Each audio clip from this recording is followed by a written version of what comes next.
Hey everyone, it's Brian Stevens with Caissa K-12, and we're getting our little, as always, technical issues going on with Zoom presentations, or we're using GoToMeeting today, right, Jack? And your screen looks awful. Yeah. Adrian, you might need to wipe that off. He's been running around all day talking to other people on his camera, so we'll let him try to see if he can get that cleaned up. If not, he'll go with what he's got. So I'm Brian Stevens. I am the CEO of Caissa K-12 and a massive data nerd. We believe that all the work that we do, it's super imperative that you have the research and the data behind it to support all of those propositions.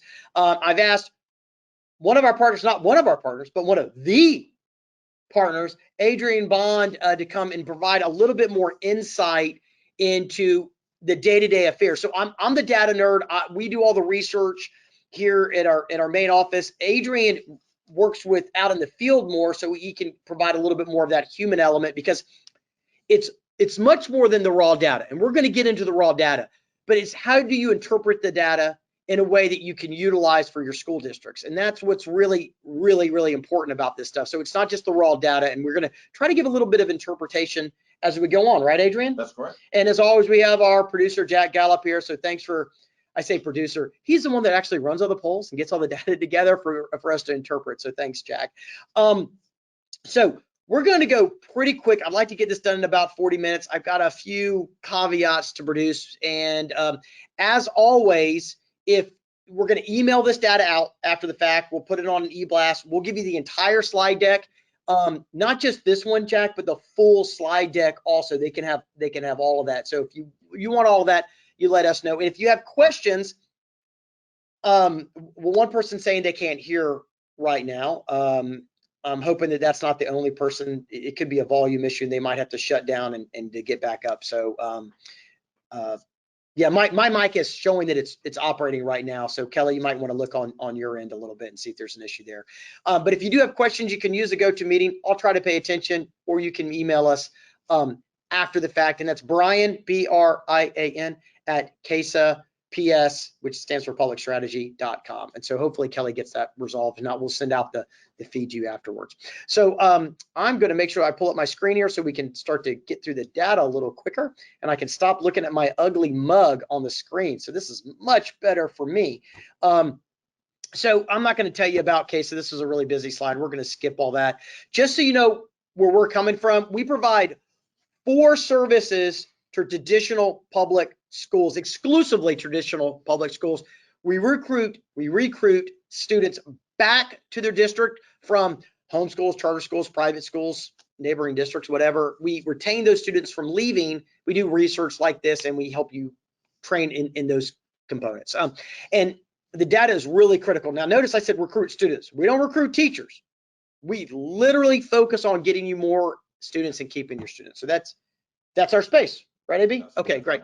So, if you don't know Adrian, he goes by Adrian and AB. I don't know why, but you'll hear me change it up from time to time, but that's the same person. I'm not losing my mind, I don't think. Hey, Jack, just one more thing is Kelly's still indicating a problem with, I don't know if anyone could see other people on the cameras, but you might want to reach out to Kelly directly. Okay. And I'm going to keep running on this thing. So, but I do see that popping up, Kelly.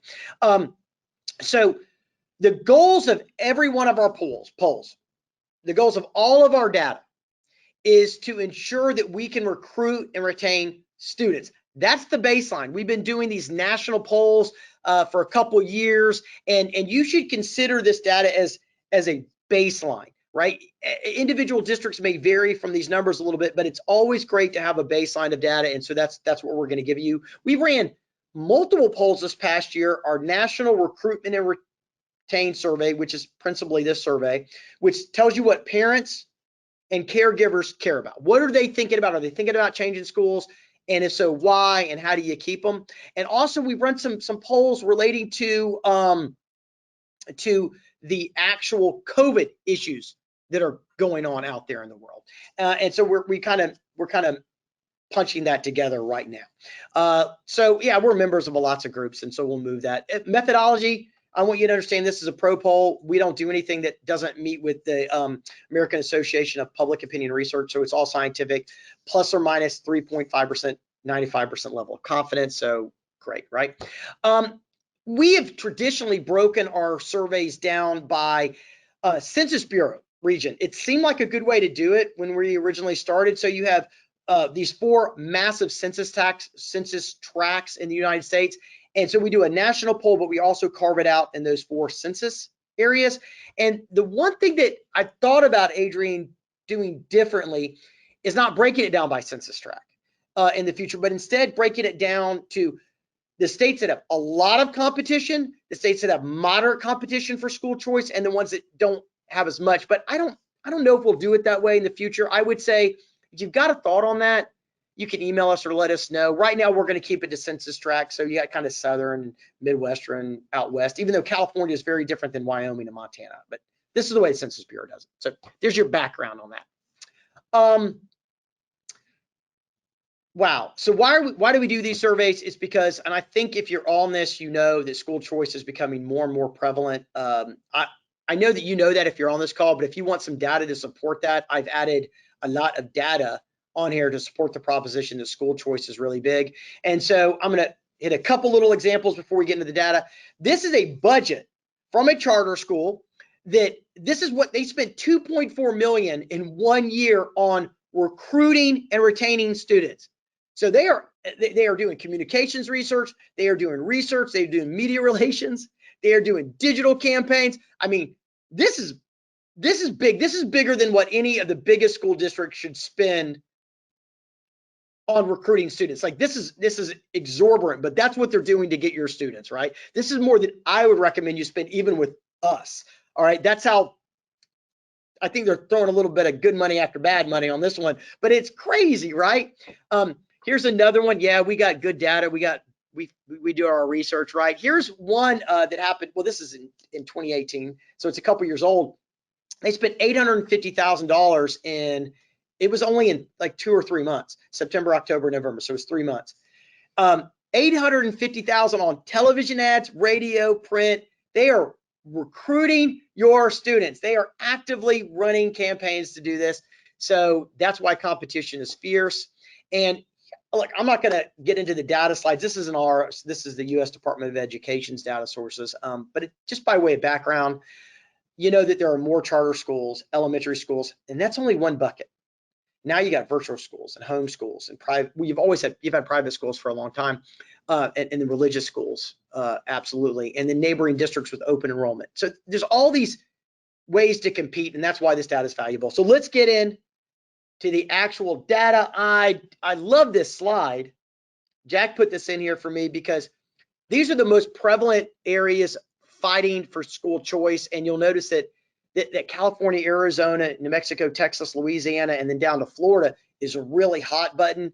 But we know this, more and more competition's coming, and it's coming across the board. And I really want to get into this virtual versus in-person school today. I've got some strong feelings that I didn't have on that 6 months ago. And once we get into the data, we'll be able to really dig into this.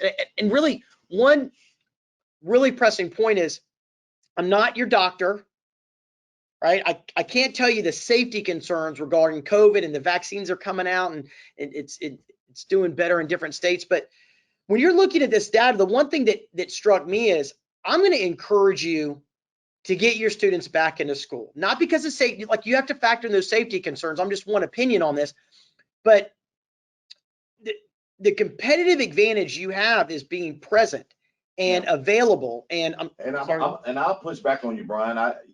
One of the things that I see that is extremely critical is a lot of these districts having the opportunity to have some kind of a hybrid program that would allow for those students that have gotten used to being on the virtual platform to continue being on there. And that's my look. Like I think you're a little crazy. And we've been fighting about this, and I knew he was going to call me out today for the last few weeks, because we're working with districts right now. Should they do virtual? If so, what do they need to provide to stay competitive? But I have a concern about that. It's your competitive advantage as a traditional school, and I think we have some data points on this. So I think you're nuts. But it's always the way to interpret the data, right? Okay, and you like to give people options. That's right. I don't know. But we'll dig into this. I'm skipping a lot of these slides right now because this is not the point of this meeting, is the debate about selling. We can jump into that if you ever want to, about what the competition's doing. We just gave a presentation for the Texas Association on what your competition's doing. And so I just want you to know they're out there, they're competing. I want you to have the tools necessary so that you know you compete too. But let's get in, I really want to get to the data here because we got to do this in like 30 more minutes. I run a really fast ship on this. So we're jumping. Wow, there's a lot of competition out there. Okay, national survey results. Finally, Brian, you could have probably skipped faster if you would have used your finger more. Okay, so we're gonna hit the top lines as we go, but let's jump right into some of your big takeaways. This is a good number. 80% of respondents of our poll, and this is nationwide data, not broken down by region, but it was really consistent with every census tract region. 80% of respondents say traditional local public schools prepare their students for success. And I guess, well done. I think that's well done. I think that's awesome. And this is, I just want to compare this to one other point, Adrian, I'll let you jump in, is 59% of respondents think that charter schools prepare their students for success. So more people believe in traditional public schools than in this data. There's some caveats, but what were you going to point out? You know, I'm sitting there looking at the slides, and one of the things, if I'm in a superintendent's shoes, or I'm you know, on the district side, I'm wondering, how do you get that 80% to 85% or 90%?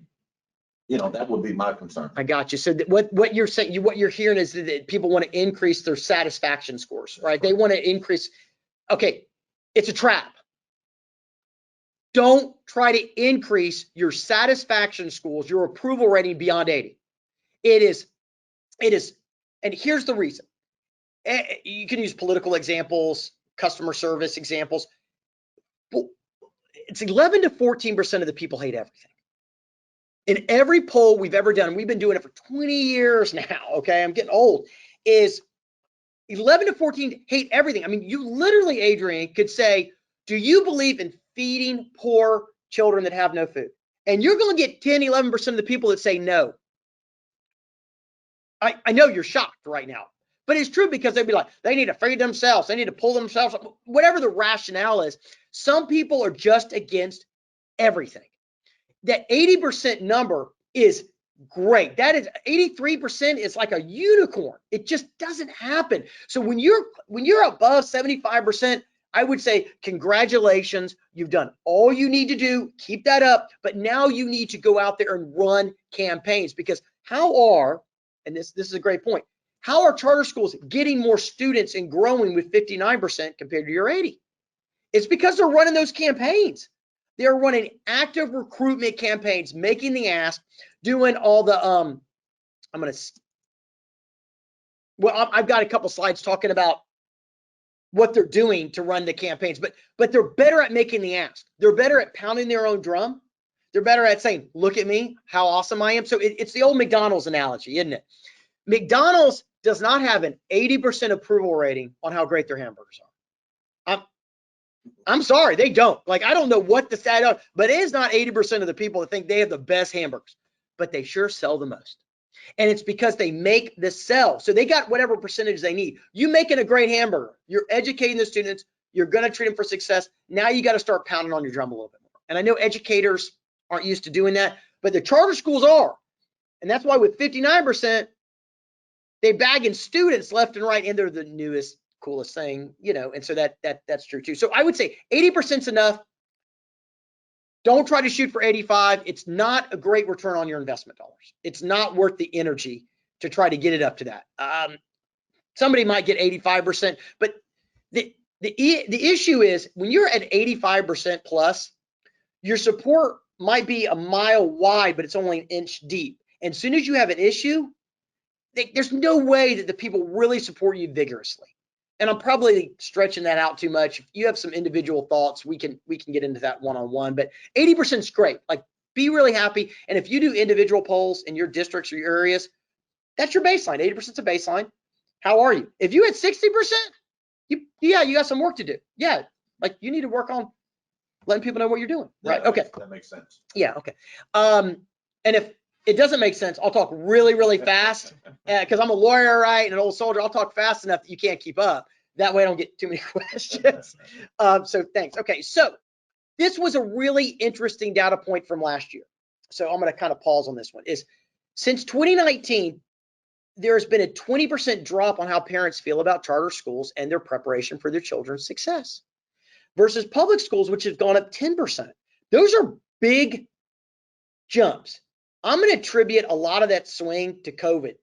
And I think what happened was, and we saw this with at least a lot of, so it's anecdotal, but if you think about your own district, did you start to communicate better with the parents because of the stress of not having the kids in the district?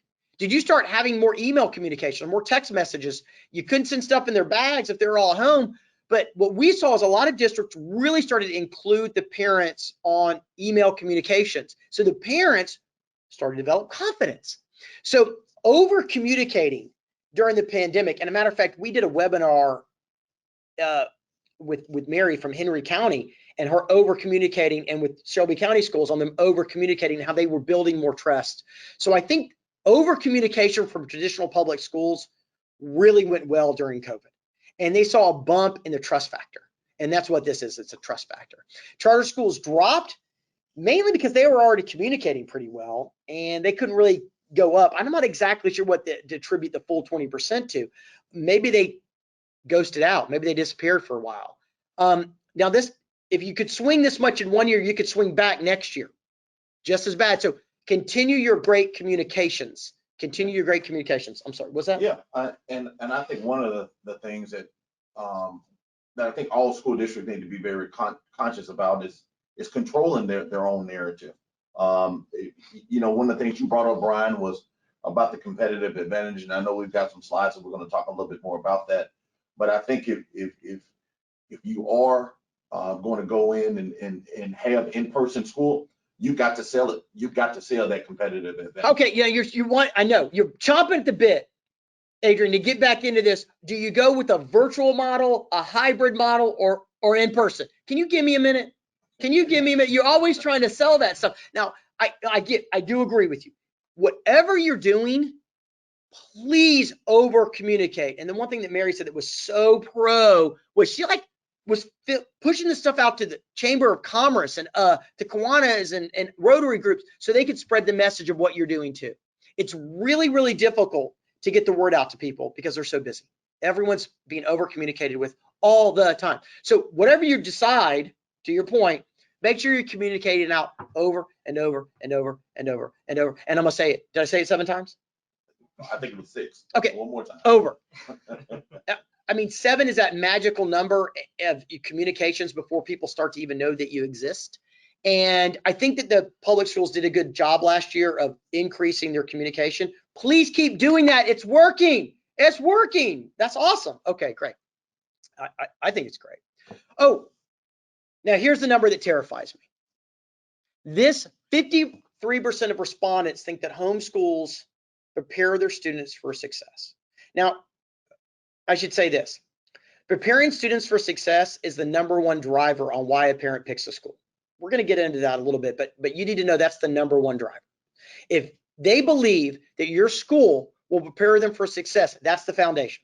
Then they're going to start to explore whether or not you're a safe school and a good school and they like you and it's a convenient, and their after school programs and food, all these other things. But if you don't prepare them for success, I know you do. If you don't show them and they don't believe that you prepare them for success, nothing else matters. So that's the #1 driver, right? So this is the terrifying number. And this is why I disagree with you, Adrian. 53% of respondents think that homeschools prepare their students for success. This number is dramatically moving up. And people are getting more and more comfortable with having their kidlets be schooled at home. Well, people are creatures of habit. And if a homeschool can show you, especially if there's vouchers or there's a payment option in certain states, and more are coming, the homeschool lobbyists are trying to get more and more vouchers in more and more states. So it's coming. Let's assume for a minute that you offer a public school virtual only option and a homeschool doesn't. Well, whoever communicates that they provide the best resource is going to do it. And I'm telling you, it's hard to compete with homeschools. Not from a set them up for success, but the technology packages, they're years in front of us on that. And I'm trying to figure out, Adrian, what is the competitive advantage of a traditional public school offering homeschool versus a homeschool? Where's the competitive advantage for the traditional public school? Well, I think the competitive advantage is the fact that you offer in-person learning. There are additional factors outside of just going to school.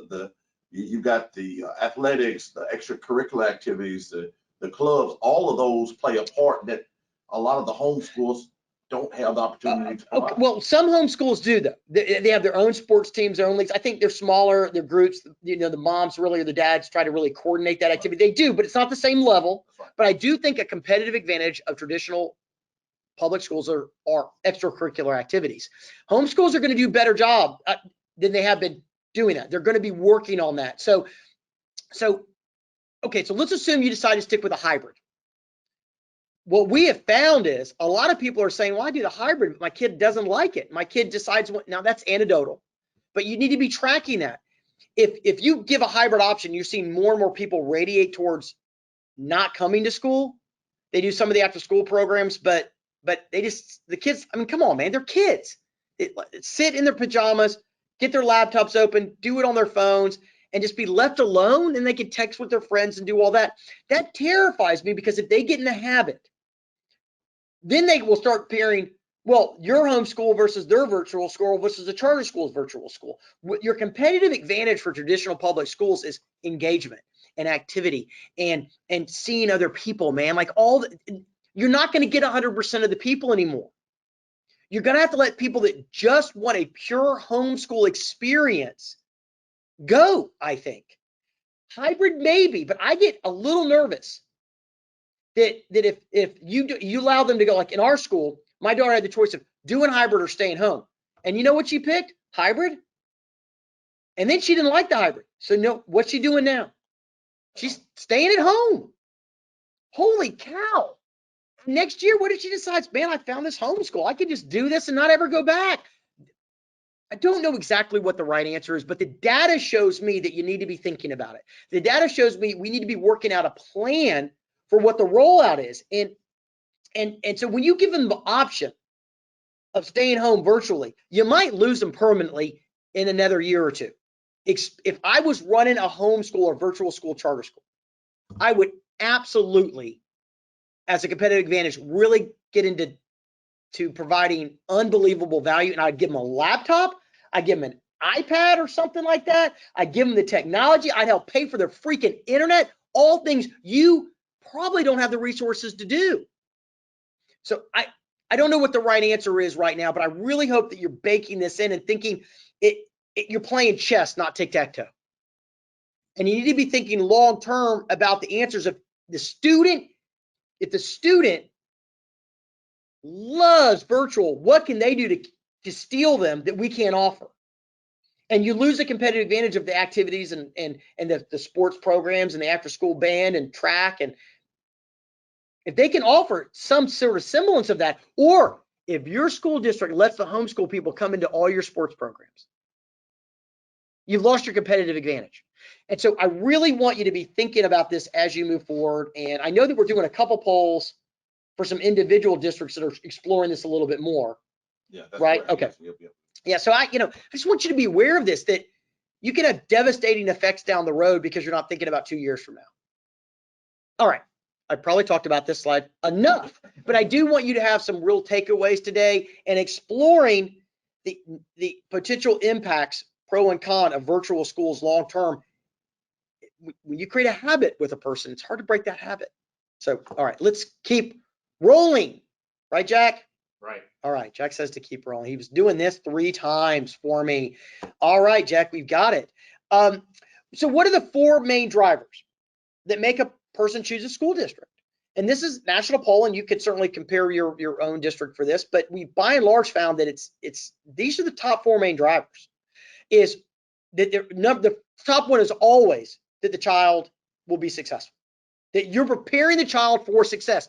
So all of your communications, all of your earned media, all of your campaigns have got to beat this down. And you don't have to be super overt about it, but it needs to be an undercurrent.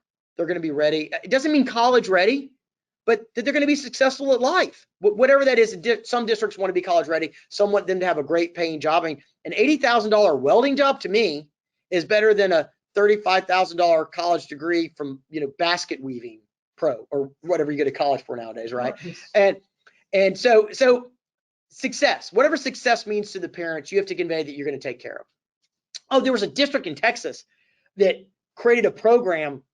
This was 3 years ago, all for like running drones in big warehouses, because they had like Amazon warehouses and stuff. That's a really cool job, and it was fun. They learned technology and all that. So the second driver is safety. I want my kids to be successful, but most of all, what do parents want? Their kids to be safe. Now, prior to COVID, safety meant bullying, shooting, kidnapping. Now you have this whole, are they going to be safe for COVID? And this was a big issue last semester. Will it be a big semester in the fall? I don't know yet. We'll probably do another poll on the effects of COVID. Jack's kind of nodding his head down. We love to get the data, so it helps us recruit and retain more students to your districts by having baselines. And we'll probably do that. I really want to know the top safety concerns, and we need to drill into that safety concern issue. But if you don't convey that you got a safe environment with whatever their version of safe is, you're missing the bucket. Now look at this third one. My teacher keeps me informed of my child's academic and extracurricular activities. These are all in the 70s, which, by the way, are almost unicorn level, right? Almost unicorn. Is my teacher keeps me informed. And what have districts this year been doing more of? Keeping the parents informed because of the pandemic. And that's why you're up 10%, man. Keep that up. I think that's awesome. Now, this fourth one, I think, is old data. I don't want Adrian to have I don't want to let him get away with one thing right now, which is, as long as COVID continues, the school offers some sort of virtual learning option, maybe a hybrid. I think this is going to work itself out with vaccines and different states issues, but you need to be aware that that's been something that we've been dealing with, right? So those are the four main drivers, and everything else after that is supplemental. Do you offer great transportation? Do you after school? Do you offer breakfast? It all depends on the parent group, and it's all very, very individual based. This is historically true across the entire nation right now, right? So pretty cool. So I hope that you're communicating with that. Oh, you got me on this. So that safety concern, this was like an advertisement that we saw. We've seen a lot of others from charter schools and homeschools, and this was teens busted. Teens were busted with more than $3,000 worth of heroin and cocaine. I don't know how much heroin and cocaine that is. I'm not a big heroin, cocaine guy. I don't know if it's like a little bag or a big bag. I don't know if it's like buckets. I think I'm a little naive. I don't want you guys to answer that. I don't want anyone to answer that question. Nobody on this call should know that. We're not in police, but they're using that one teen was busted with drugs. You don't think there are drugs in private schools? There are drugs in private schools. Yeah, there are drugs in Catholic schools and they're in charter schools and public schools. There are drugs everywhere. But they literally use this as a way. Don't you worry about your student. Enroll with us. They literally are using that safety concern of your student's going to be involved in drugs if you go to public schools. You're going to see drugs everywhere. And there was another one where it wasn't the drugs, but it was something about like sex. It was like a sex thing. Like they're teenagers. They're gonna. I don't want to get involved in this argument with you. I don't want to have a battle with you. But if you think that you can go to a certain type of school and not be exposed with TV and everything else to drugs, alcohol, and sex, I'd be really curious. That school must be on an island somewhere. Well, wait a minute. That doesn't work either, because even on the Blue Lagoon, a TV show that shows you my age, I think it came out in the 80s, 2 kids were on there with no public schools or charter schools, and they still figured out about sex. So I guess my point is that they're using fear as a tactic to get your students. So safety concerns and success. So don't don't forget about that, right? This one really upset me here. Oh, and they got this sense of urgency. Class is almost full. No, they're not. No, they're not. But it's a good tactic. It's something you ought to leverage. Sense of urgency, right? Okay. Let's keep rolling. I've got about 10 more minutes, and then I'm going to wrap this up, and we'll make sure to kind of do a closeout with you. So this number is how many parents are parents, caregivers, grandparents, whoever's in charge of a student. We use the term parents, but we certainly understand that could vary in household. 40% of caregivers are considering switching schools next year in the fall. 40%. This is an all-time high number, but it's been slowly creeping up. I think the first time we did a poll on this particular matter was 5 or 6 years ago, and it was in the low 30s. Last year was about 38, 39. What was it, Jack? Yes. Okay, 38. So it was 38%. So it's within the margin of error, that 38 to 40%, still within that margin of error, but it's slowly creeping up, and it's just because there's more competition. I mean, people are beginning to realize more and more they have choices, and they're looking around. It doesn't mean 40% will actually switch. It just means they're considering. Now, where is the most competition? Urban areas. And it's because, well, urban areas have the most competition. So 52% of the parents in urban areas so a little over half are likely are considering switching. It's just because they got more options. But one thing, Brian, I'll point out is, I'm looking at this slide and I see that the rural and the suburban districts, they flip-flop, and that's interesting. We've got a few rural clients, districts that we work with, and one of their largest complaints is they're getting pounded by the homeschools. Ooh, oh, okay. So I did not catch this in the crosstabs, and so it used to be the most competitive big cities, mid-sized cities, and the smaller the population, the less choices there were, so the less competition, the less likely they were to switch. And you're right that if I'm looking at this graph, and I don't see the exact percentages on here. Oh, well, it's real close. So I actually do have it on here, 30% and 28%, I guess is what it is. So what homeschools are figuring out is they can communicate with the rural people via technology, digital ads, social media, all that stuff, all the things that any great can. But you got to use all these different vehicles to reach the audience wherever they are.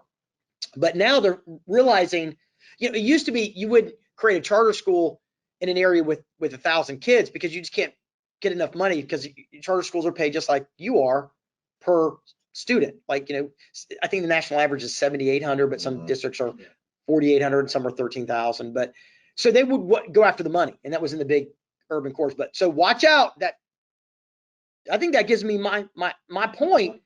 I think you're losing this argument. Maybe, I don't know yet. We'll keep haggling about it. The good news is, I don't know if it's good news. It's just data. It's not news. It used to be that traditional public schools were the most likely to see their students leave. Now it's charter schools. That'll swing. That'll go back and forth, especially as all these different types of schools stabilize a little bit more. They'll kind of get their base level of support, and then people that are floaters will float back and forth. And as there's more competition, people will constantly be going after it, right? Private schools are a little different.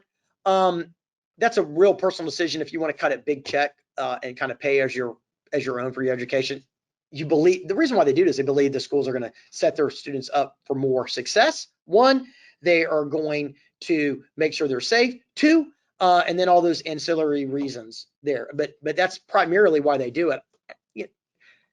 Once again, it's the McDonald's hamburger. It doesn't mean it's true. It just means there's a belief or perception that exists. And so that's really the right way to look at the data. I'm going to pop down a little bit. Oh, wait, I do want to pause on this. This is a leadership question. So here's another takeaway. Here's a pro takeaway of the day for you. If they don't trust the leadership of whatever school it is, they're less likely to come. So you're at 70–80%. They trust the school district has their students' best interests in mind, but do they trust the leader? And if they don't know the leader, they're going to have a hard time trusting the leader.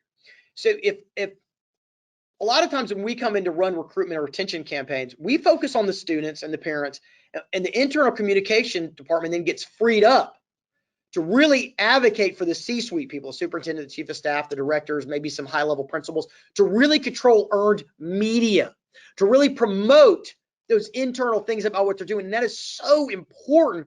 And so I would say that you need to spend time on that. And you need to highlight the accomplishments of the leaders. And I know what's going to happen. The leader's going to say, I don't want awards. It's about the kids. Well, yeah, but I got to get you awards, Dr. X, Y, or Z. I've got to get you awards so that we build confidence in the team. And if they don't know who you are, if they don't have confidence, they're less likely. So we need to promote you a little bit. We need to promote some of our top level principals, top staff. And so don't neglect that in just promoting the district. You're really promoting people.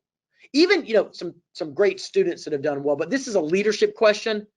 You're going to have to pound the drum of the leaders. You have to do it whether they like it or not. It's really, really important. So there's another, hopefully, big takeaway for you if you weren't doing it. And they always fight me on it, but you got to do it for them. I'm not going to dig too much into the COVID related poll. I put some data here. So when we email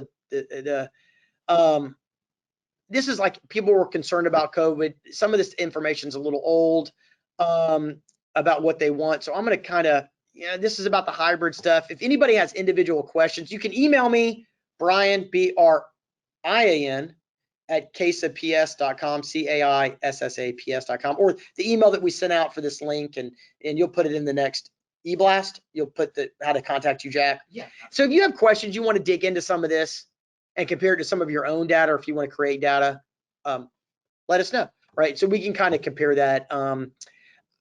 I think some of this data is not quite as up to date, especially now that the vaccines are starting to roll. So, that is a real interesting thing. It's a snapshot in time. And when a lot of scenarios happen between when the data occurred, like the vaccines are finally rolling out now, some of this will be less impactful. So I know when we put this together, I didn't have the confidence level in the vaccines that we have now, so I'm not going to spend too much time on it. I would say this, that I'm only going to pause here, Adrian, because it supports my proposition. Well, it supports your hybrid proposition too, which is 67% of the parents, when we all started going to virtual learning, got really stressed out. 67 is a high number, about keeping their kids. They were concerned about how were their kids going to be engaged in good activities. So whatever you do, hybrid or not, you better really focus on the activities. You can't have them shut down from activities. You can't tell band and football and all that other stuff not to occur. This is what they want.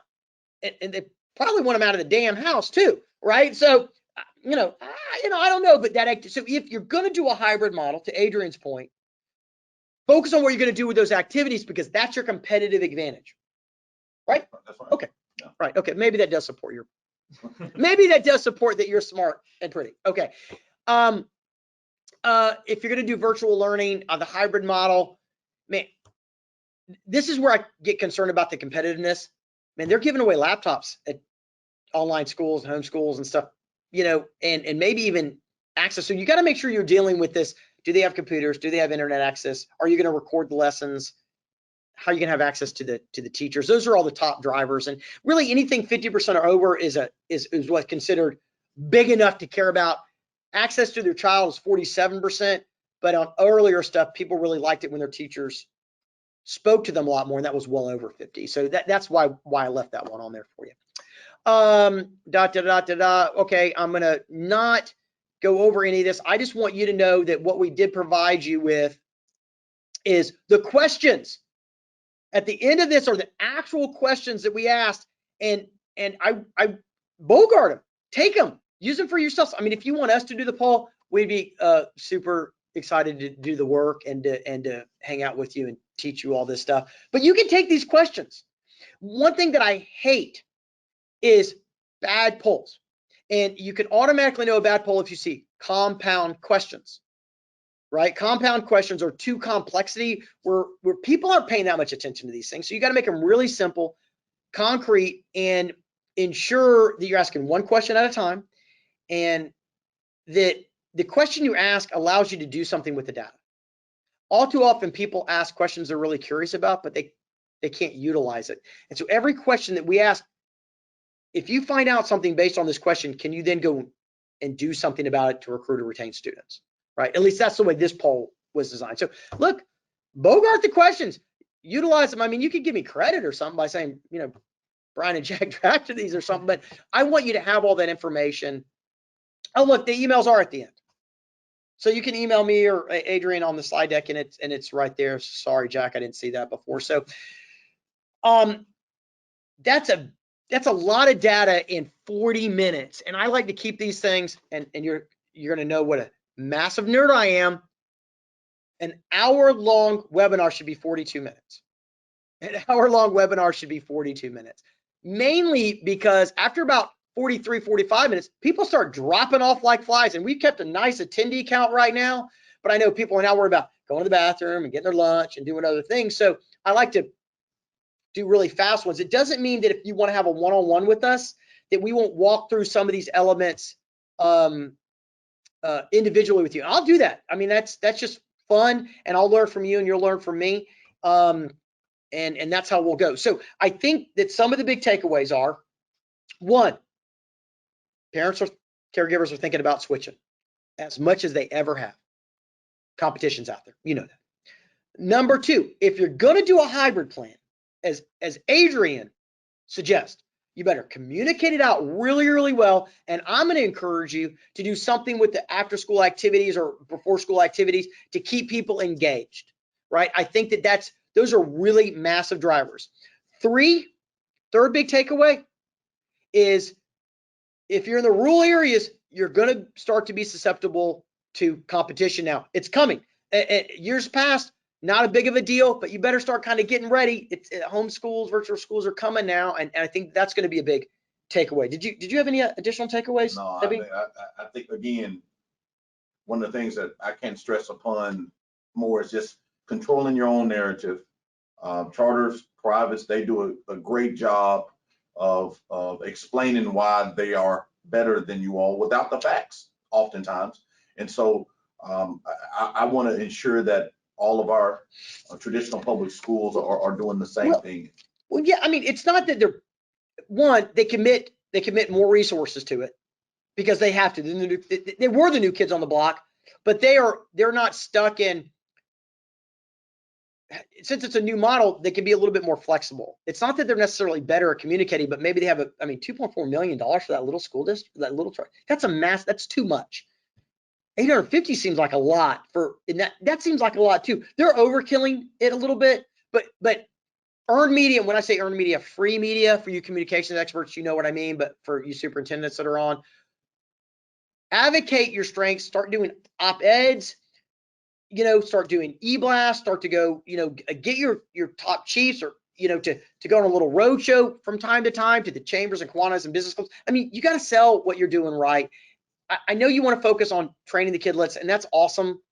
And I'm just going to keep pushing you to also, you got to let people know that you're doing a good job, and that'll help us recruit more students for you and to retain. So I hope you're doing great out there. I hope you got some value in this. We'll send the full deck out, and it's been 43 minutes. So I'm going to wrap it up right now. So thank you very much, and be on the lookout for our next poll that Jack's going to produce for us in the next couple months. Thanks for watching. Thank you.